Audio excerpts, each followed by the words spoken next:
Estamos con el internacionalista Miguel Ángel Rodríguez Mackey, que nos acompaña el día de hoy aquí en Radio 1 para conversar acerca del tema de la situación internacional que se ha vivido en las últimas horas entre Rusia, Europa y Estados Unidos por el tema Ucrania. Durante el fin de semana, Estados Unidos llamó a alertas internacionales, principalmente a sus conciudadanos, para retirarse de Ucrania y alejarse de la zona, porque los rusos, según los informes de ellos, habían completado la ubicación de sus fuerzas y era inminente la posibilidad de un ataque ruso a Ucrania, o una invasión de Rusia a Ucrania. En las últimas horas se ha comunicado de que Rusia ha empezado a retirar tropas de la zona de frontera, y desde Moscú han dicho de que todo se trataba de una especie de bluff, de alerta sin razón que estaban dando los norteamericanos. En parte he tratado de explicarles a ustedes el tema de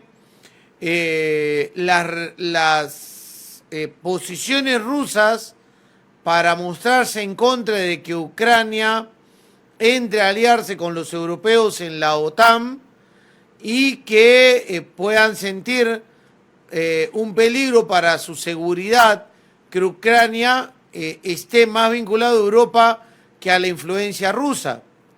Y eso ha generado esas acciones y movimientos de tablero de Putin para tratar de controlar esa cercanía de Ucrania hacia los europeos y dejar de tener esa influencia marcada por parte de los rusos. Ucrania surge con la desintegración de la Unión Soviética, y siempre ha habido una intención del lado de Putin con sus últimos gobiernos de mantener esa influencia en la zona, que lo ven también como un ánimo de autoprotección ante las posibilidades de ataques hacia Rusia. Es una especie de nueva guerra fría, digámoslo, en Europa a estas alturas y en este nuevo siglo. Pero para que nos detalle qué es lo que está pasando, si ya se puede estar tranquilos con el tema de Rusia, Ucrania y la Unión Europea, hemos convocado a Miguel Ángel para que nos explique qué está pasando ahí. Miguel Ángel, ¿cómo estás? Muy buenos días. Gracias por acompañarnos hoy aquí en Radio 1. Fernando, muy buenos días. Muchas gracias por la invitación. Mis saludos a todos los amigos de Tacna y de toda la patria. ¿Cómo está la situación? ¿Cómo se ve? ¿Cómo se le explica esto a nuestros oyentes y televidentes sobre la situación que se vive en Europa y en la frontera con Ucrania y Rusia? Bueno, fíjate, Fernando, como muy bien has adelantado, las últimas noticias son bastante prometedoras. Es parte de lo esperado. Habíamos sostenido hasta en una columna con el título ¿Por qué razón no iba a haber guerra entre Ucrania y Rusia? Y se está produciendo la lógica de todo proceso de tensiones internacionales. Es decir, la tensión internacional pone pues evidentemente al mundo en una situación de incertidumbre frente a la posibilidad de un desenlace militar bélico. La tensión altera todo. Hemos visto que las misiones diplomáticas en estas últimas horas, días, incluso habían abandonado Kiev, la capital de Ucrania. Los vuelos empezaron a restringirse hacia Ucrania también. Entonces, todo ese marco de tensiones que vivieron, que se ha venido viviendo en las últimas horas, evidentemente no puede ser permanente. Entonces, eso tiene que dar paso a dos escenarios, o a la guerra o a la distensión, no hay más. Entonces, lo que está pasando es que el realismo político lo ha llevado a Vladimir Putin a mirarse al espejo, porque sabe perfectamente que una guerra contra Ucrania supondrá una reacción de la OTAN, donde está Estados Unidos de América, y puede desencadenar un conflicto bélico de escala, que lo más probable es que el mayor impacto lo va a tener. Sí, es verdad que Ucrania, el país más pobre de Europa del Este y de toda Europa, sí, pero en términos de hegemonías, mira, pierde internamente un Vladimir Putin que no está, digamos, en el mejor momento de su vida política nacional en Rusia. Recuerda que ha sido imputado por estas persecuciones a los opositores y hasta de envenenamiento a los opositores. Y en el frente internacional, él buscaba que Rusia lograra un empoderamiento, lo que tú decías, una suerte de guerra fría, que no es una guerra fría, pero buscaba una vitrina internacional. Él actúa con realismo, se retrotrae, sabe que es muy riesgoso mantener a las fuerzas militares a estas alturas del partido, y puede haber una situación hasta fortuita que puede desencadenar una situación de pronóstico reservado. Entonces prefiere retroceder. Y entonces ayer hemos visto cómo el ministro de Asuntos Exteriores de Rusia y luego el propio Vladimir Putin deciden retirar parcialmente a las tropas que tienen frente a la región del Donbass, que es la región más próxima de Ucrania a Rusia. Ese retiro de tropas ya es una lectura para Washington. Es decir, lo que quiere Rusia es, como lo ha dicho su ministro de Asuntos Exteriores, Fernando, escuchar las propuestas que le vaya a hacer Occidente, las propuestas que le vaya a hacer la Casa Blanca, en otras palabras. En concreto es que Ucrania no forme parte de la OTAN, y al no formar parte de la OTAN le produce tranquilidad en el dominio de la denominada área de influencia para Moscú. Y eso tiene sentido y tiene lógica, por más que se diga que Ucrania es libre, independiente, como que lo es, pero en las relaciones internacionales, Fernando, trabajamos no solamente derecho internacional, que ya es importante, sino poder mundial. Y esto lo traslado hacia América. ¿Te acuerdas los tiempos en que el mundo también vivió la zozobra planetaria en 1962 por la crisis de los misiles? ¿Te imaginas que Moscú instale sus misiles en Cuba, es decir, en las narices prácticamente de Estados Unidos, muy cerca de Miami? Evidentemente iba a colisionar con el área de influencia de Estados Unidos, y al final Washington terminó dejando de conspirar contra La Habana. Acuérdate de lo de Bahía de Cochinos, frustrado, y Moscú, Nikita Khrushchev, retiró todos sus misiles de Cuba. Distensión fue lo que hubo. Yo creo, Fernando, que lo que va a pasar en las próximas horas es un proceso lento de distensión, que es lo que finalmente debe convenir. Aquí la diplomacia es la que entra a tallar, como siempre, como la ventana abierta. Por eso que la diplomacia es eficaz, efectiva, para evitar los enfrentamientos. Recuerda que el mundo ha vivido por más de 2000 años la sociedad internacional de los enfrentamientos, de las guerras, de los conflictos. Y cuando aparece la diplomacia, después de la paz de Westfalia de 1648, que le pone punto final a la guerra de los 30 años, se arma una diplomacia realmente eficaz, efectiva, y la europea ha sido evidentemente la cultora, la partera de espacios para buscar allí donde no se cree la paz. De manera que tendremos que amanecer, como que ya lo estamos haciendo en el mundo de Occidente, porque ya en Europa están de tarde, con algo de tranquilidad, porque los rusos saben perfectamente que van a perder económicamente, y Estados Unidos de América no se vaya a creer que gana y se empodera. También pierde si hubiera habido una guerra. ¿Y cómo pierde? Con los muertos que le hubiera producido y se le hubieran imputado a un Joe Biden, que evidentemente en un frente interno que no ha podido todavía cuajar como presidente, le habría hecho la camita, el plato servido, si quieres, a un Donald Trump que seguramente en el 2024 va a querer ser nuevamente presidente de los Estados Unidos de América. En otras palabras, y en resumen, se trata de una situación donde Ucrania ha sido y será todavía por algún tiempo el eje central de los actores más dominantes del sistema internacional.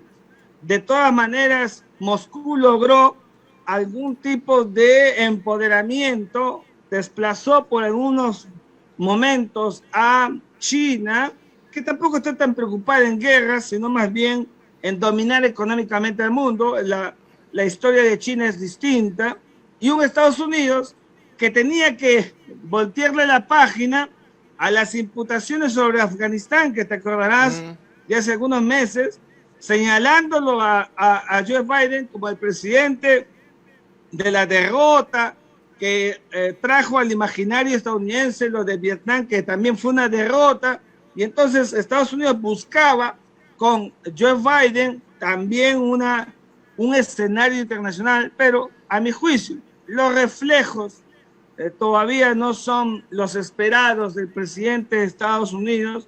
Le ha servido que la situación del frente interno ruso es realmente compleja, difícil, hay mucha turbulencia política. Imagínate que el propio Parlamento ruso le pide al presidente Vladimir Putin en las últimas horas que reconozca la democracia y la independencia de las repúblicas separatistas. ¿Te imaginas eso? En otras palabras, le dice que deje en paz a esas repúblicas que alguna vez fueron la Unión Soviética y que en la visión de Vladimir Putin todavía las cree sus feudos, todavía cree que dependen de él, dependen de Moscú, y eso no es así. La sociedad internacional avanza, los procesos políticos y los fenómenos internacionales también, y todo va cambiando, porque la sociedad internacional es mutable por naturaleza. Ahora, en esta situación, un poco para explicarle, como diría Belaunde en el mapa, ¿no? a nuestros oyentes, entre Europa y Rusia hay algunas naciones de la desintegrada Rusia, ¿no? La más grande, no? La más grande es Ucrania. La más grande es Ucrania. Que está sí, entre Europa y Rusia. Y ahí hay un tratado que es no el de la Unión Europea, que une a los países de Europa, sino el de la OTAN, que es más antiguo que la Unión Europea, que es un tratado de seguridad, la alianza, el Tratado del Atlántico Norte, que es la OTAN. En ese tratado Ucrania pretende ingresar y Rusia dice no, mi zona de influencia está sobre Ucrania y Ucrania no puede entrar a la OTAN. Esa es la razón por la cual geopolítica, militarmente, Rusia se opone y mueve tropas hacia este sector, oponiéndose a que Ucrania ingrese a ese tratado, y si es que en algún momento tratara de ingresar, ellos procederían a la invasión de Ucrania. Por supuesto, Fernando, fíjate, lo has descrito como un correcto y verdadero internacionalista también. Estamos frente a un escenario donde, por eso digo siempre, no es solo derecho internacional, que ya es bastante y es importante. Por ejemplo, uno mira hace 7 años, cuando Rusia invade Crimea, la península ucraniana, la famosa Crimea, donde fue esa famosa conferencia en 1945, y entonces, claro, uno dice, eso es nulo de toda nulidad, lo es, pero si tienes una población en Crimea donde el 98% quiere ser rusa, entonces tienes que ver más elementos que los normativos. Eso es decantado. Entonces ahí entran los elementos geopolíticos, entran los elementos del poder, de la influencia a lo que te estás refiriendo. Por eso es que el tema de Ucrania, como muy bien dices, para entenderlo hay que mirar el mapa. no se puede ver solamente desde el derecho internacional, que ya, repito, es importante. Por eso le digo a los jóvenes internacionalistas, si ustedes quieren conocer el derecho internacional, tienen que dominar derecho internacional, claro que sí, para poder comprender el proceso. Pero Ucrania es de las repúblicas que fueron parte de la Unión Soviética, efectivamente la más grande, mira, con cerca de 622.000 kilómetros cuadrados, la mitad del Perú, con una población que es 14 millones más que la nuestra, son 44 millones de habitantes, y claro, le ha dicho siempre a Moscú que tiene su cuerda propia. Y los últimos gobernantes no miran hacia Moscú, sino miran hacia la OTAN. O sea, miran de espalda a su natural espacio geopolítico. Y eso es lo que realmente produce la ira rusa, la ira de Vladimir Putin, porque se le va de las manos un espacio que lo cree realmente poder digitar políticamente. Y entonces, claro, ese escenario no es, por ejemplo, el que tiene arriba. Arriba de Ucrania está Bielorrusia, por ejemplo. Otra de las repúblicas soviéticas. Para muchos, para mí también, totalmente dominada por Moscú, con un presidente que se ha tirado al suelo frente a Vladimir Putin, hace ejercicios como los de las últimas horas entre el ejército de Bielorrusia y el ejército de Moscú, de Rusia, para crear amenaza, disuadir, etcétera, y así como ella, otras repúblicas que también tienen un nivel de discrecionalidad por la intimidación del enorme volumen que significa Rusia en la región, que les corta el caño y evidentemente sufren los embates económicos. Recuerda, como sabes, que Europa Oriental, amigos que nos ven y nos escuchan, Europa Oriental es de toda Europa la más pobre, la menos desarrollada, la que ha sufrido flagelos conflictuales en el pasado inmediato, de enormes guerras donde ha tenido que intervenir las Naciones Unidas, donde ha habido masacres colectivas, la zona balcánica, las sociedades bálticas. Entonces, todo eso es complicado. Y Rusia sabe pues perfectamente qué cosa tiene a su alrededor. Por eso es que, sabiendo que puede ejercer un dominio regional y no teniéndolo planetario, es que se retrotrae y sabe que las fuerzas de la OTAN en relación a las fuerzas de Rusia, evidentemente con un Estados Unidos a la cabeza, que es parte de ella, son mayoritarias en términos de poder, ventajosas en términos de poder, y Rusia puede tener un menoscabo. Vladimir Putin no quiere ese escenario, no quiere el menoscabo, porque se lo trae abajo políticamente y ya no lo ves hasta el 2036, como que es el tiempo hasta donde él ha calculado su vitrina política. Entonces, frente a este escenario, tendrán que negociar, conversar, y quedarán pues como en el año 62, es decir, ni Ucrania ingresa en la OTAN, ni Rusia se inmiscuye en Ucrania, y entonces así se crea un marco de equilibrio, que es lo que suele pasar en las relaciones internacionales, que es la ciencia del poder mundial, del poder internacional, que nos explica los fenómenos que acontecen. Mira, de la tensión seguía la tensión con disuasión y ahora la distensión.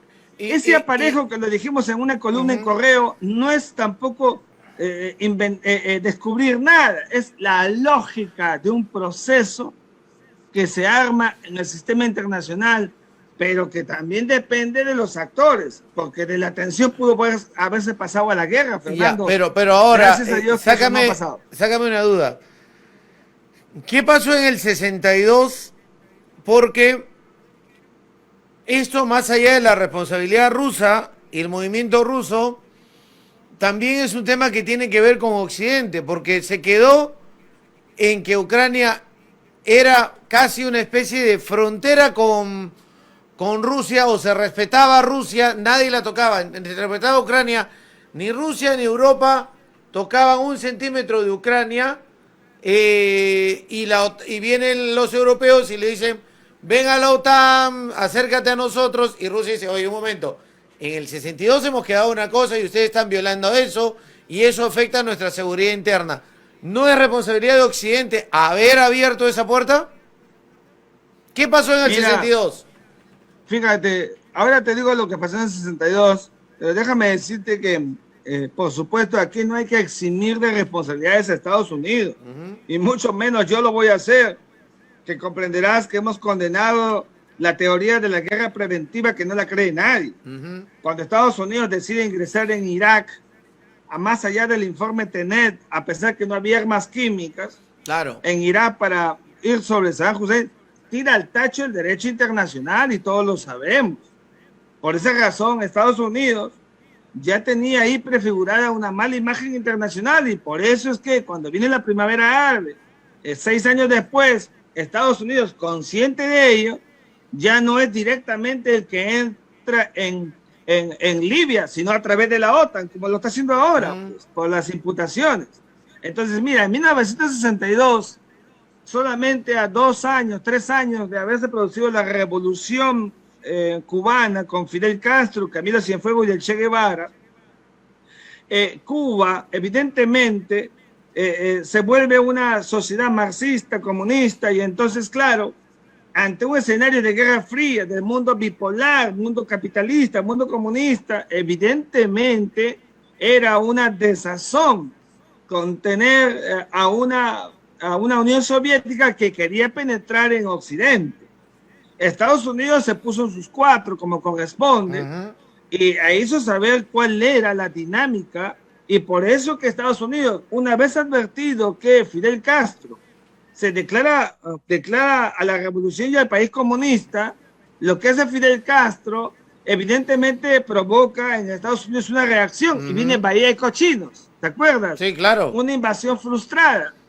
Entonces, sobre ello, Estados Unidos no se queda atrás, y luego viene lo de la crisis de los misiles. Para muchos teóricos, en fin, fue una de las situaciones muy complejas que llevó al mundo a un momento realmente muy complicado. Todos hablaban de la inminencia de la Tercera Guerra Mundial en ese instante, pero se produjo la conversación, era octubre del año 1962, la revolución empezaba a tomar forma en Cuba, y Nikita Khrushchev pues estaba alzado. Recuerda que solamente 5 años atrás los rusos, mejor dicho, los soviéticos, habían llegado a la órbita espacial con Yuri Gagarin, estaban inflados, y los estadounidenses enloquecidos.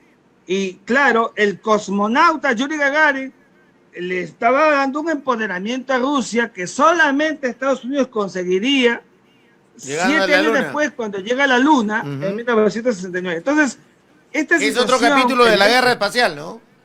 Exactamente, el nuevo capítulo de la guerra espacial. Entonces, este escenario es un escenario que se produce en el sistema internacional, que debe de generar equilibrio, y eso fue lo que pasó, la sensatez.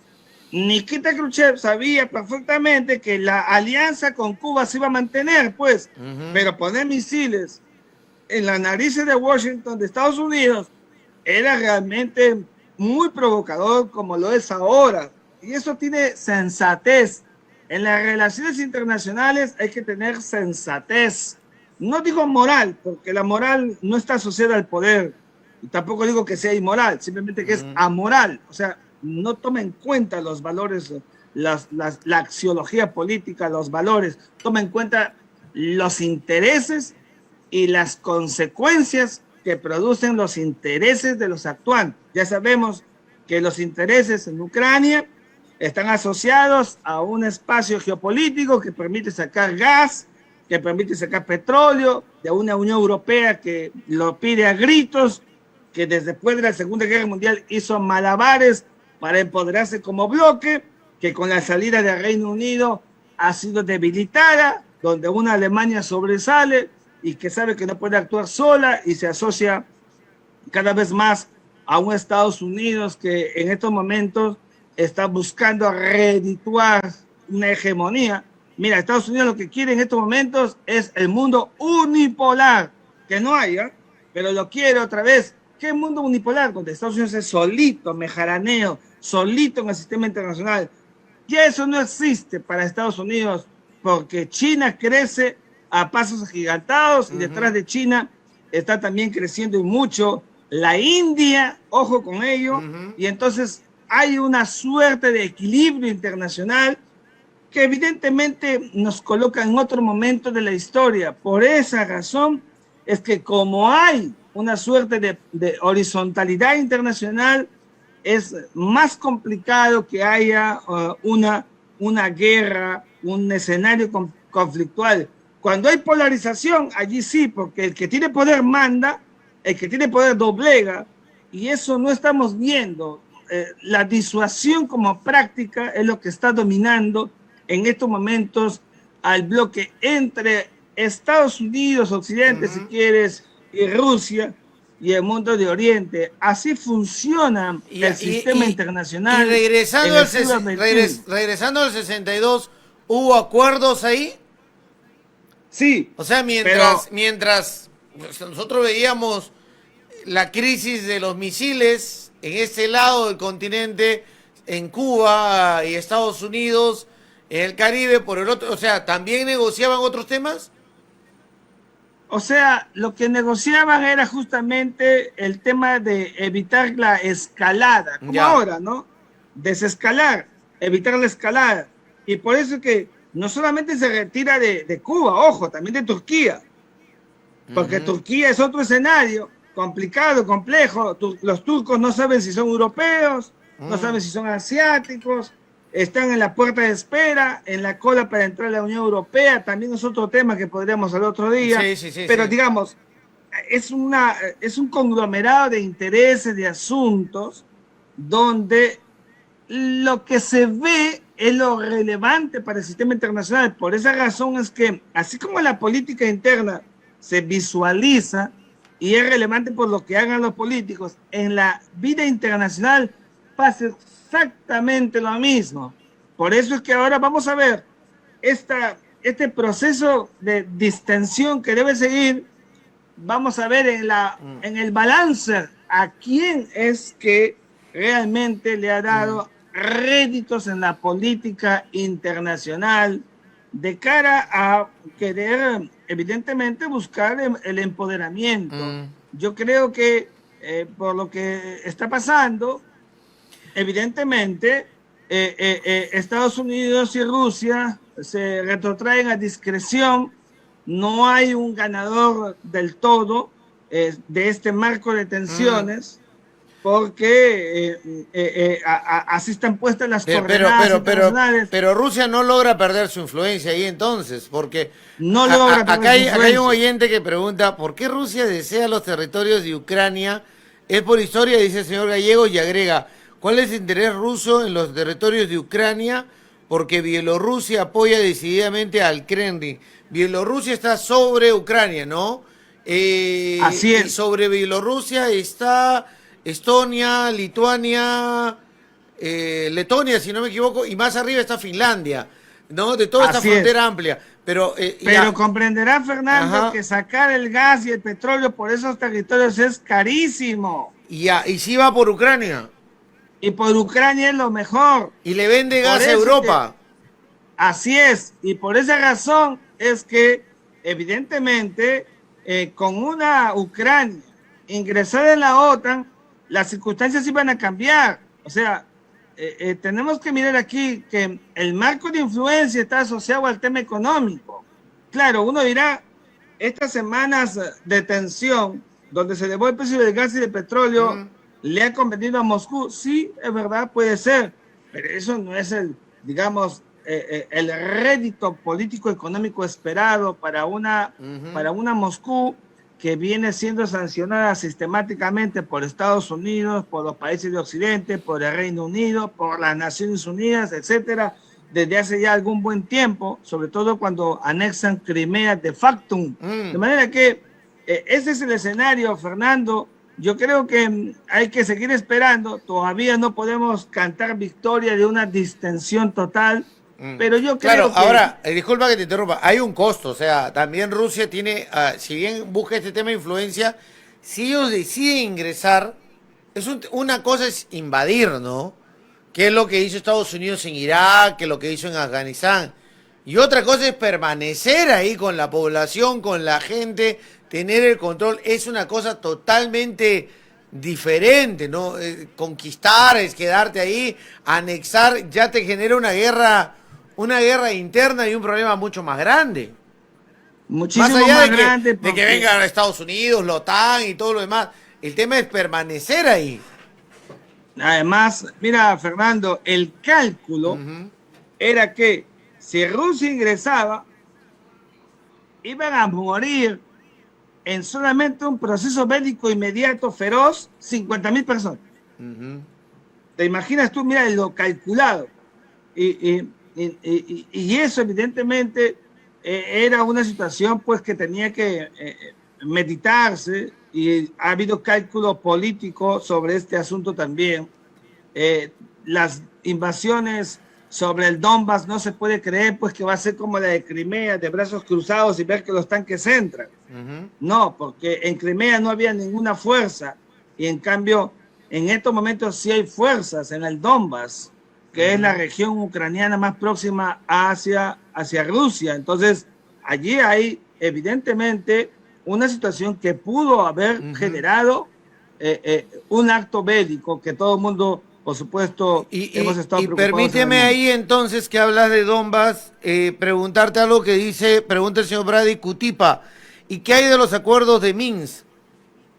Los acuerdos de Minsk del año 2015 están relacionados a Crimea. Ya. En verdad que la idea era poner un statu quo, respetar ese acuerdo que permitía distensión, tranquilidad y al mismo tiempo una relación más cordial entre Ucrania y Rusia. Ese acuerdo en este momento está en el suelo.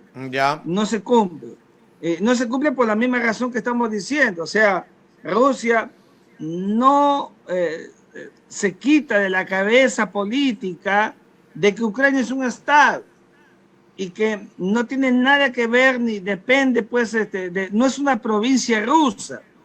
Y los políticos moscovitas las creen a las repúblicas, las repúblicas soviéticas, las creen sus provincias. Ese es el problema central.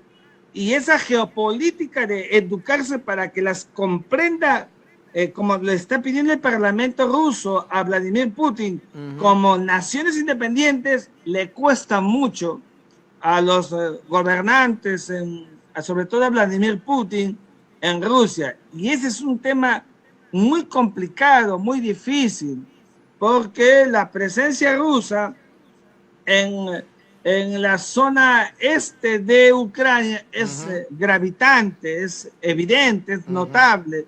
Y frente a un escenario de esta naturaleza, mientras haya prorrusos en la zona este de Ucrania, será siempre un escenario de mucho problema, de mucha conflictividad. Pero es un escenario prorruso en el sentido no solamente histórico, sino de la política de fronteras que tiene Moscú hacia los habitantes del lado ucraniano que quieren ser rusos. ¿Y Ucrania es una democracia? Sí, claro, es una democracia. Y en sus últimas elecciones ha escogido o ha elegido a un gobierno no prorruso, más proeuropeo. Así es. Hasta antes de lo sucedido con Crimea, había gobiernos adictos a Moscú. Acuérdate, el presidente que en ese momento gobernaba Ucrania incluso quería llegar a un pacto con Moscú, pero la gente en verdad que quiere desarrollo, la gente quiere modernidad, la gente quiere elecciones transparentes, o sea, las prácticas europeas. Pues. Ya. Y por esa razón es que surgieron gobernantes como el actual Zelensky, que, digamos, tiene estas tendencias hacia Europa por las prácticas democráticas. Esto es muy importante y eso es algo que hay que agradecerle a Europa, donde está Grecia, que es la cuna de la democracia del planeta, y está Roma, que es la cuna del derecho. Las prácticas democráticas por sobre todas las cosas, Fernando, en cualquier parte del mundo donde las haya. Y está cerca a países que tienen algunos problemas con su democracia, Hungría, Polonia. Y países que han tenido etapas de mucha zozobra. Tú mencionas, por ejemplo, Polonia.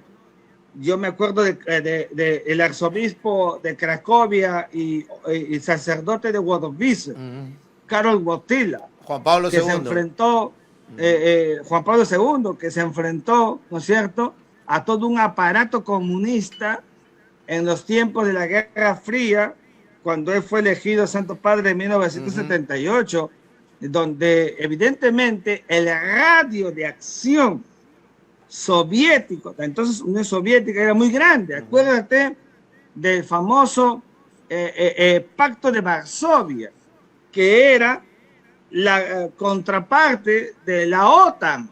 Hoy día ha sido creado este acuerdo de seguridad y de cooperación de Europa del Este, que es lo que la OCE, que es lo que está llevando adelante Rusia para empoderar esa suerte de presencia regional, yo diría siempre casi como el pinball de nuestra época, el Atari, ¿no? Digitando a los países que todavía tienen procesos desestructurados, pobres, y que son fácilmente dominables por Moscú, por su presencia histórica, por su presencia política y por su presencia militar, tenemos que decir. Bueno, me ha hecho acordar una canción de Miguel Mateo, ¿no? Que habla que tengo un ruso y un yanqui jugándose el mundo en un Atari.